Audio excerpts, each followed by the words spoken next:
The Income Tax Act 2025. This is day 40, and I am studying taxation of association of persons and body of individuals and members of such associations or bodies.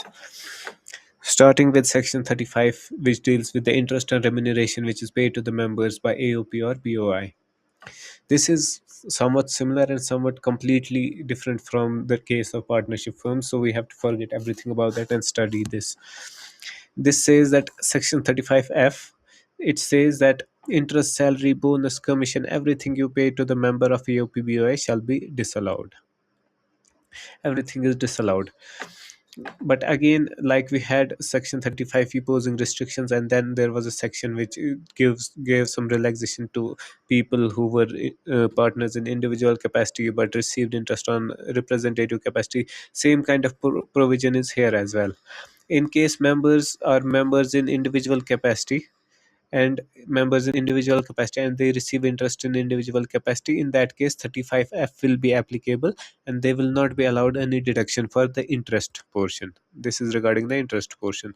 They will not get any deduction for interest. Similarly, if they are members in representative capacity and receive interest in representative capacity only, then again they will be disallowed any interest expenditure. But in case where they are members in individual capacity but they are receiving interest in representative capacity, that in that case 35F will not be applicable, and the whole amount of interest, whatever the rate is, will be allowed. Similarly, if they are members in representative capacity and receive interest in individual capacity, again 35F becomes not applicable, and full interest at whatever rate will be allowed to the members, to the AOP or BOI. Now, here's a note that this section is regarding interest only, and remuneration will always and always be disallowed. It will never be allowed as deduction to the AOP or BOI. Means you can, maybe you'll pay or not pay remuneration to the members of your association, but you will not be allowed deduction in any case. And in this case, in case of AOP and BOI, any interest which is received from members, they have to net it off. Only the net interest is disallowed. In earlier, in case of partnership, we studied that interest received on drawings by partners shall not be netted off, and it should be made taxable under PGBP on its own without netting off the whole figure. But in case of AOPBOI, the provision is a little different.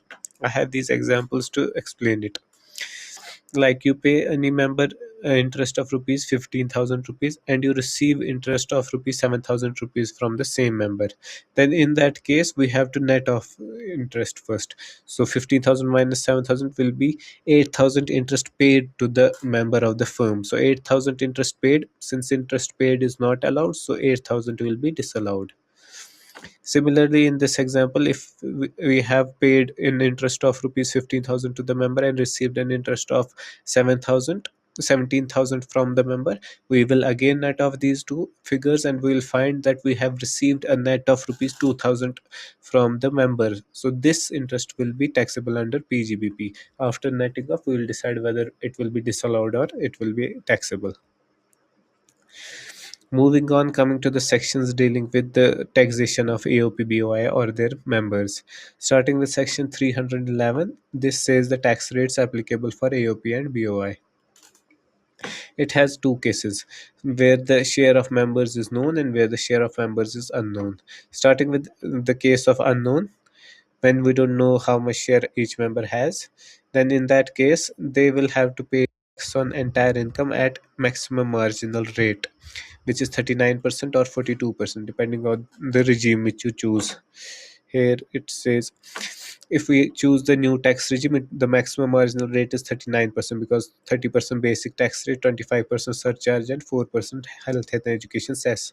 Otherwise, if we choose old tax regime, the maximum marginal rate becomes 42.744%, which is 30% of basic tax rate, 37% surcharge, and 4% of health and education cess. So when the share of member is unknown, they are charged, the AOP has to pay tax on entire income at maximum marginal rate.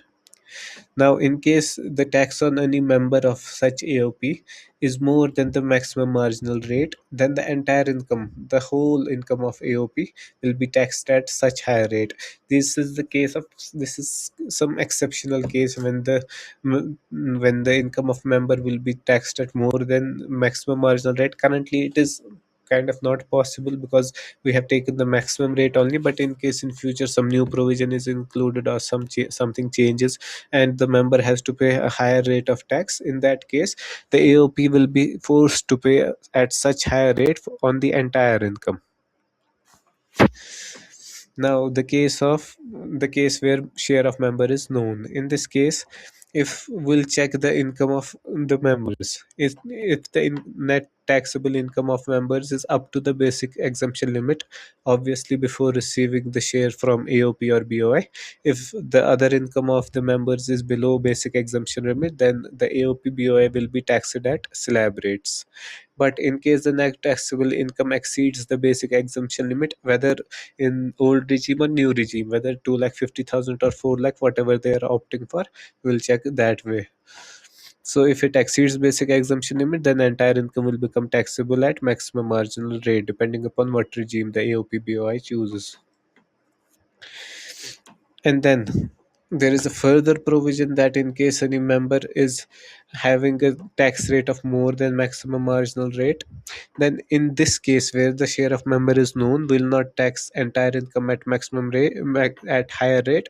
Rather, will tax only percentage share of such members' income at such higher rate. Means we'll take the total income of AOP, multiply it by the percentage share of such member whose uh, income is taxable at higher than maximum marginal rate, and then we'll tax only such portion at such higher rate, and the remaining portion of AOP's income will continue to be taxed at maximum marginal rate. And this is the case where, in case we first arrived at slab rate, and then we have a member who has to pay tax at more than maximum marginal rate. In that case also the remaining AOP income will be taxed at maximum marginal rate. Again, this is a hypothetical situation, practically almost 0% chances of happening, but still the provision is there. Then there is a point about loss of AOP BOI should be all only carried forward by such AOP BOI, not any member. No member will get such benefit. Another point is if AOPBOI pays tax as per slab rate and they have some special income, the special income will be taxed at such special rate. For example, in case of short-term capital gain under Section 196, they'll pay tax at 20%. In case of long-term capital gain, they'll pay tax at 12.5% depending upon Section 197 or Section 198.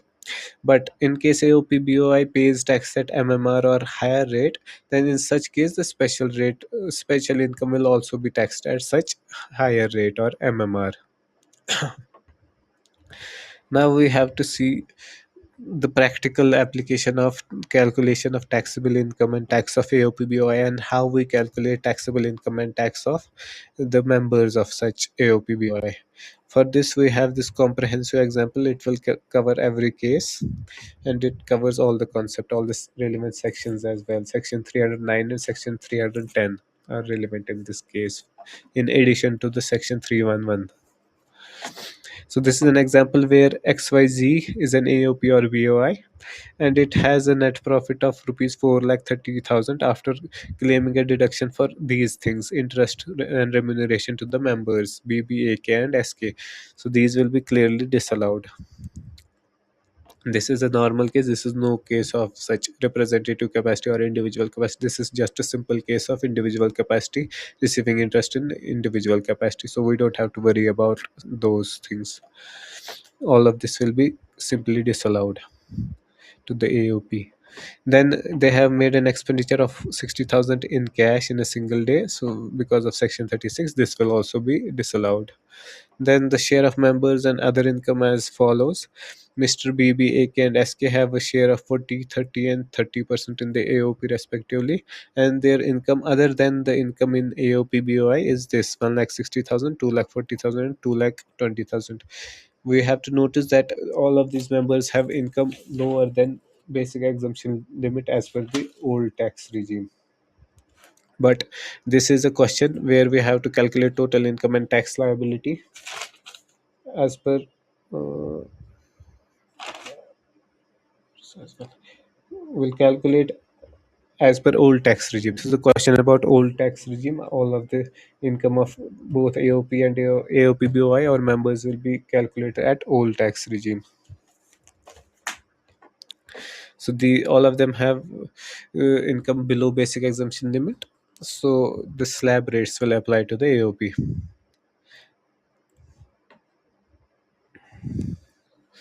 Let's see the concepts and the question side by side now. Assume everyone opted out of default tax regime. That's the assumption of this case. Here is the section 309, which tells us how to deal with it. I will simply explain it with an example. First, we'll compute the total income and taxable income of AOP BOI. We had taken the net profit of 4,30,000 of the AOP, and then we will add back the remuneration and interest that it had paid, the whole of this amount. This comes to rupees 4 lakh 90,000. So we will add back 4 lakh 90,000, and then we'll add back this 60,000 which was paid in cash. So this is added back because it's disallowed under section 36(4). So total income after these adjustment becomes 9 lakh 80,000, and this 9 lakh 80,000 will be taxable at slab rate because all of the income of because the income of all of the members is below the basic exemption limit.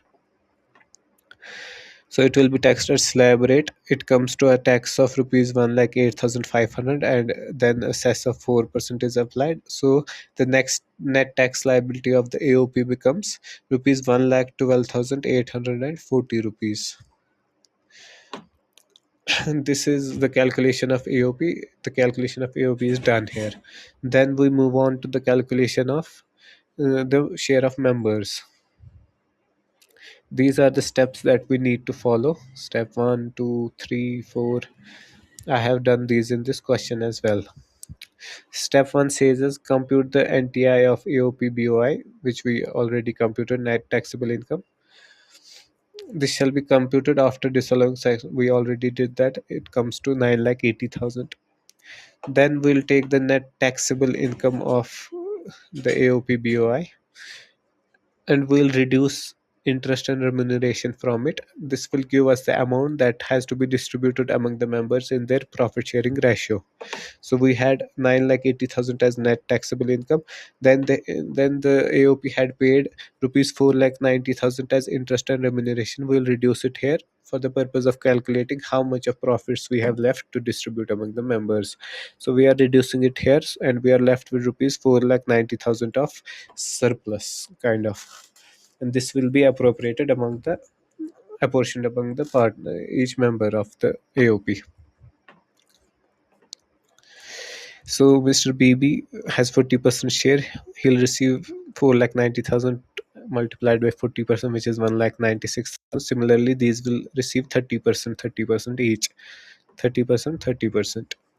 Then for the purpose of calculating the income of members, we also have to take into consideration the interest and remuneration they received from the AOP. So first, this is the share they received from the AOP out of the surplus of AOP, and then the interest they had received, the remuneration they have received in these columns. After this gives us a total share to a member from this AOP of rupees 3,96,000, 3,27,000, and 2,57,000. This was step 3, where we add interest and remuneration to the respective share of those members. Then step 4 says any interest paid or loan to members to invest in AOP deduct from the computation. This is not relevant in this example, but in case there was any interest paid by the member for a loan to invest in AOP, then in that case we would have reduced that from the computation. We would have reduced that here. Here we would have reduced that amount.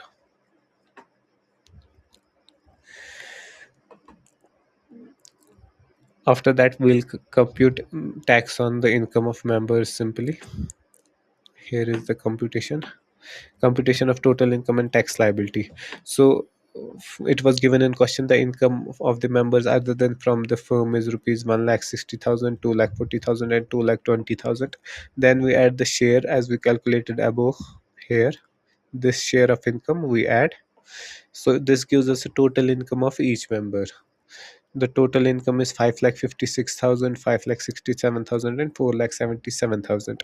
Now, since they are opting for old tax regime, we have to calculate tax in old tax regime for them.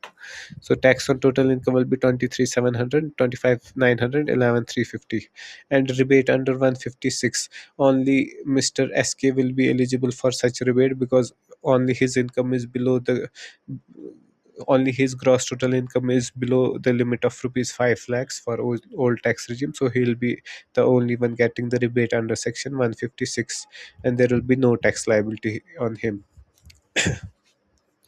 Regarding the other members, they have income exceeding rupees 5 lakhs, so they will not get any rebate under section 156, and will calculate cess at rupees 4%. This gives us a total tax liability for these members of rupees 24,648 and 26,936. Now there is a problem. We have a problem. What's the problem? First, we calculated the income of the AOP as 9,80,000 and paid taxes on such whole 9,80,000 here. 1,12,840. Then we distributed the same 9,40,000 among the members here, and again we have to pay tax on such income, so it becomes double taxation of the same income, first in the hands of AOP, then in the hands of members. But here they will not be exempted from tax completely. In this case they will be given a rebate under section 310, which is this. So, for the purpose of Section 310, when a member has become taxable and is liable to pay tax on his income, and there comes a case of double taxation, it provides a relief to such members. It says we'll calculate total tax liability of the members, including surcharge and health and education cess, like we did here, and then the rebate will be tax liability multiplied by the share they received from AOP BOI divided by their total income. So in this case, their tax liability comes to rupees 24 lakh and 24,648 and 26,936. Like in case of BB, tax liability is 24,630,648, which is taken from here. He has a total income of 5,56,000 here, 5,56,000, which is here, and the share he received from the firm, whether in case of appropriation of profit or in the form of interest or in the form of remuneration, will multiply it by that. So this is multiplied. This gives us a total amount 1,555 rupees, which will be allowed as rebate to Mr. BB. So his tax payable will be rupees 24,000 minus 17,555, which is rupees 7,093, or rounded off to 7,090 rupees. Similarly, we will do the same with Mr. AK, and his income comes to 11,400 after rebate. This is still not completely fair, but it is what it is. This is the provisional law, and we have to follow it as it is. This is the case where the income of each member was below slab rate, so below basic exemption limit, so AOP had to pay tax in slab rate, and therefore the members were also made liable to tax, even though they were allowed some rebate, but still they have to pay some taxes. But in case where the members' income exceed the basic exemption limit, then in that case the AOP will be paying tax at maximum marginal rate, but the members will be left exempt. Members' income will be left exempt means, like we did in this question, we included the share from AOP BOI in the income of member, but then we allowed him rebate. But in case the member's income is already above the basic exemption limit, we will not add the share of AOP BOI in his income, and it will be left exempt. So he'll be paying taxes only on his income, which is other than the income from such AOP or BOI. This is about section This is all about section 309 and 310. In 310, there is this last point about no rebate if tax payable by AOP BOI is nil. There will be no rebate in this case, and the rebate shall be reduced after adding surcharge and health and education cess. Basically, they don't want you to make an LLP. That's why they are making such weird provisions to maximize the amount of tax you have to pay and make it as unattractive as they can. This is a point I'll cover below.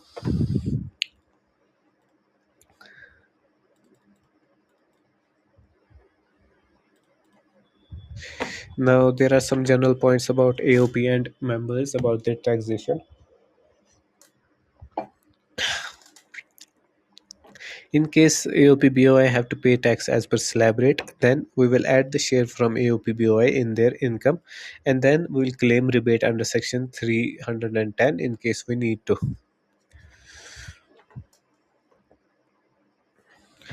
Then, in case the AOP BOI is liable to pay tax at maximum marginal rate, which happens when the income of members is more than basic exemption limit, then the share from AOP BOI will be fully exempt, means we don't need to add that to the income of the members.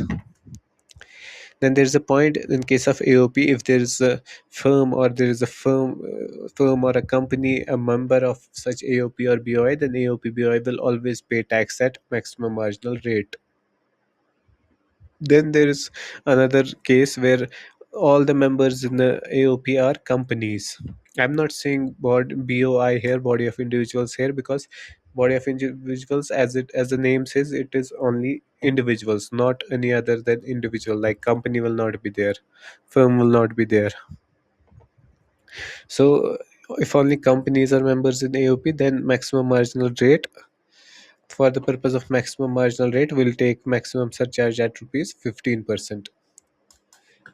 So maximum marginal rate, they calculate it as 35.88%, which is kind of does not make much sense, because uh, the maximum surcharge for companies is 12%. The tax company can pay maximum is 30%, so they take maximum tax, and then the surcharge they don't take 12%, they take as 15%. Then they add health and education cess of 4% to arrive at the figure of 35.88%. Then AOP BOI pays tax at slab rate, then special income becomes taxable at special rate only. And if they pay tax at maximum marginal rate, then special income will be taxed at maximum marginal rate as well. Now there's another section, section 321. It says the case where AOP or AOP continues business discontinues business or is dissolved. It is same as we studied in partnership. The AO will still be able to make assessment as if no such dissolution or discontinuance has happened, and every person who was a member at the time of dissolution will be held jointly and severally liable for any tax penalty or any other liability which may arise.